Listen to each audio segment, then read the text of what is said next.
Now, we have just seen that a church is to publicly rebuke, so that all may fear, a sinning elder.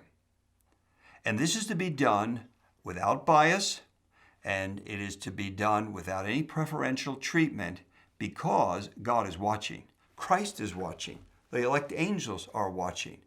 And they are viewing us as the heavenly court as we handle sin within the local church. I want to add one more point, which I was not able to conclude in the last video that we did. And it's point number 4, judge sin and do not fear the consequences.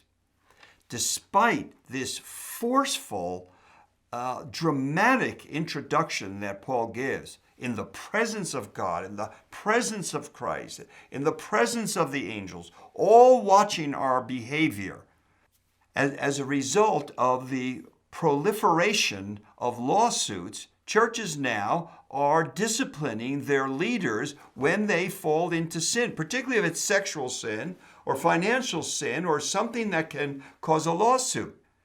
Now, there's really something very hypocritical about this. When we were not faced with lawsuits, it was almost unheard of to discipline a church leader publicly and to censor such a leader.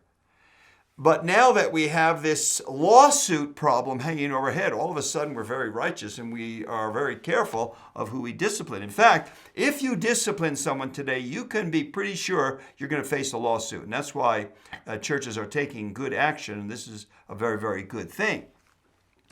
How sad, though, it wasn't the fear of God, it wasn't obedience to the Word of God or love for God that we did this. We were forced into it by society allowing us to be sued. It would have been much better if we had been practicing this for years, because we know it's God's way and it's best for the church. Let me illustrate this. One of the popes said that Ireland was one of the most Catholic countries in the world, and their churches were at one time filled, and priests were very honored people. But as a result of the continuous scandals and the sexual abuse of children and the cover-up of these sins and the shipping off of priests to another church has caused a terrible reaction in Ireland. And today the churches are nearly empty. And just recently, Ireland voted overwhelmingly to accept same-sex marriages against the wishes of the Roman Catholic Church. Now, my dear friends, I am not here to just criticize the Roman Catholic Church. We Protestants have done the exact same thing. I have seen it with my own eyes. I've seen churches in our own city ship off sexual abusive pastors to another church, and nothing is said. The point is this: the Bible tells us not to hide the sin of our leaders. And if we hide the sin of our leaders and we just move them on to another church, or we just help them on through some therapy and get them moving back into the ministry again, we are actually causing far greater damage. We are disgracing the Church of Jesus Christ. We are disgracing all other ministers, all other elders, when we do this kind of thing. The world needs to see that we take sin seriously, and the sins of our leaders we take very seriously, and we don't cover them up, we don't hide them, we don't come up with excuses, we do what God says. Of course we do it with grace and love and wisdom and humility, but sin is exposed publicly. Paul says, keep these rules.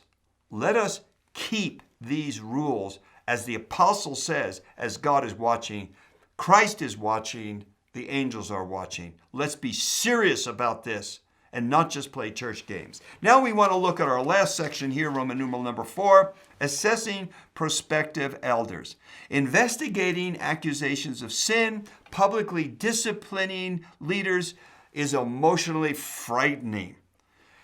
You will not want to do this after you've done it once. But again, it's simple obedience to the word of the Lord. And we don't really have a choice. That's the way to look at this. We must obey the Lord. And if we obey the Lord, it will be the best for the church. It'll be the best for the offending member and for those who have been abused by such a person. Now, Paul starts here in verses 22 to 25 with some sound advice about how to avoid failure in appointing the wrong people and not having this kind of thing happen. The first thing he says, and this is sound advice, it's a cautionary note, do not be hasty in the laying on of hands. Verse 22. Do not be hasty in the laying on of hands, nor take part in the sins of others. Keep yourself pure. Now, the laying on of hands is an ancient symbolic action. It's used for different reasons, but here it's used for appointment or commissioning someone to a special task. Perfect example of this is Acts 6:6, when the apostles say to the church in Jerusalem, pick 7 qualified men, we will lay our hands on them. Well, what they mean is we will appoint them to the task of charitable care of the widows and the poor.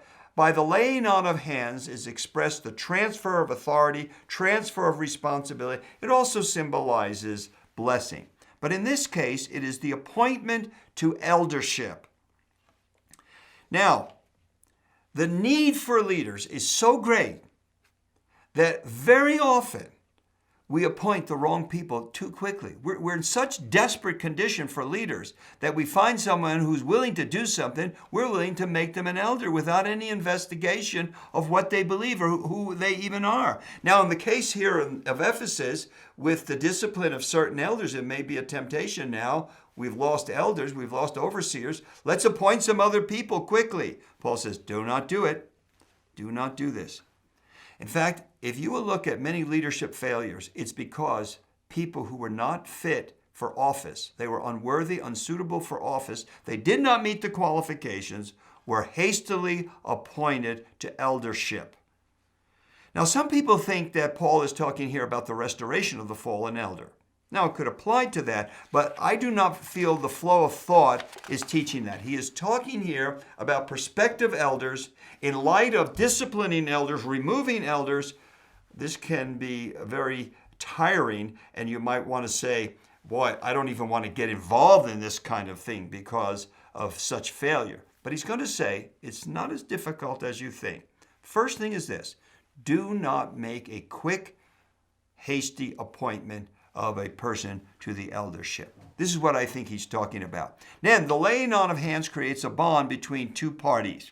The laying on of hands creates a situation in which the ones who appoint share with, they participate in both the successes and failures of the people they appoint. In other words, there is a relationship created between those who appoint and those who are appointed.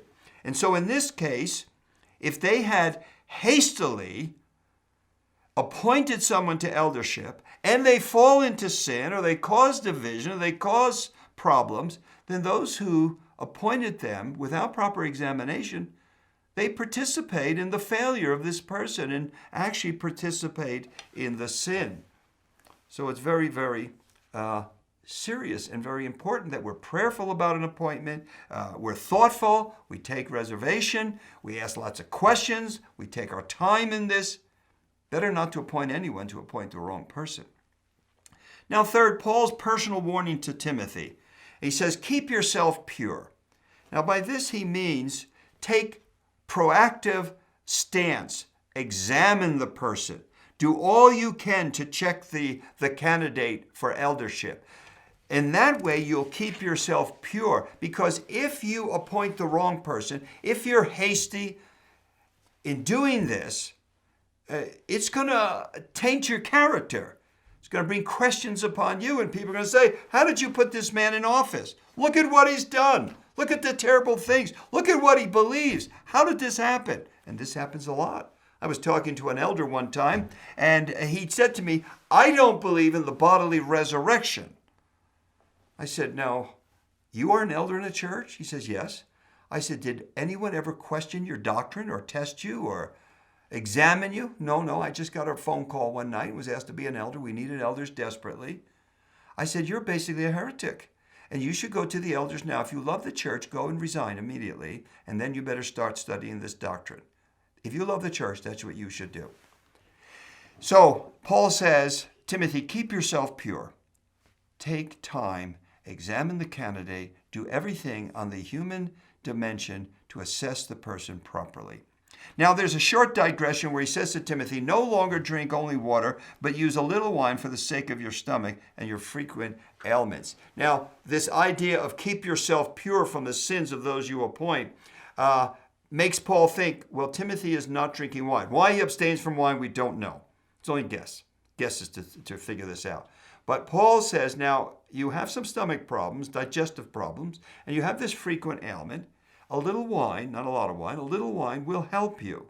So it will not be a matter of purity if you have some wine. Now, what is beautiful here is that this, to me, affirms Paul's authorship, and it expresses the true nature of this letter. It's a real living letter. Timothy is a real person. Paul's a real person, and Paul wrote this letter.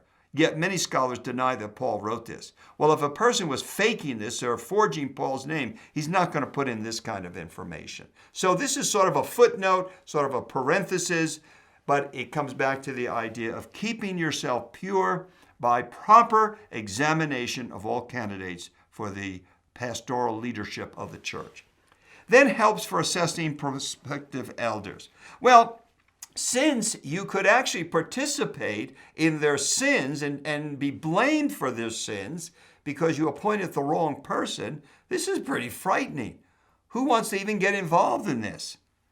So Paul gives them here two brief maxims to help Timothy, or after Timothy would leave the elders. It's not that difficult. It's actually easier than you think if you will take the time to assess.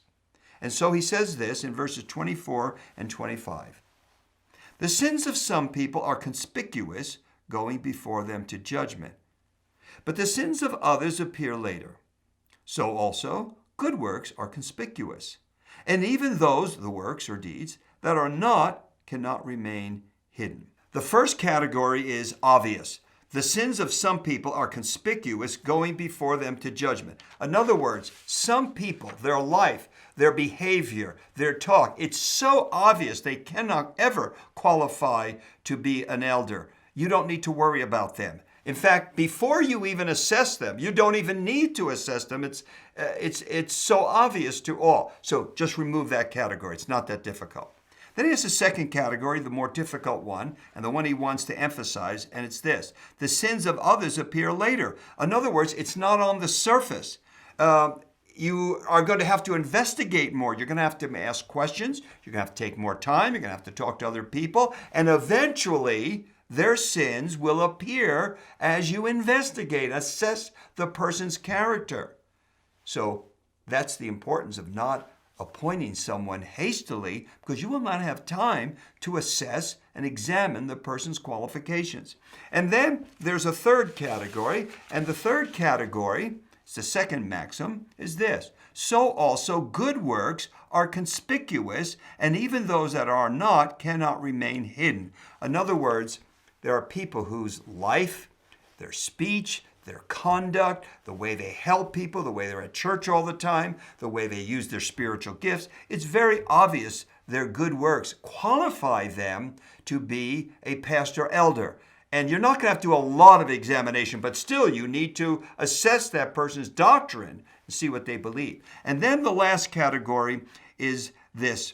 And even those, he means good deeds, that are not cannot remain hidden. In other words, some people are very quiet, they're very shy, they're not outward people, but if you will look at their life carefully, you will see they are good people. They are serving the Lord. They have good deeds, and they would be the kind of people who should join with the other elders for the pastoral oversight of the local church. Timothy, keep these things in mind. You'll see it's not that hard. Don't be frightened.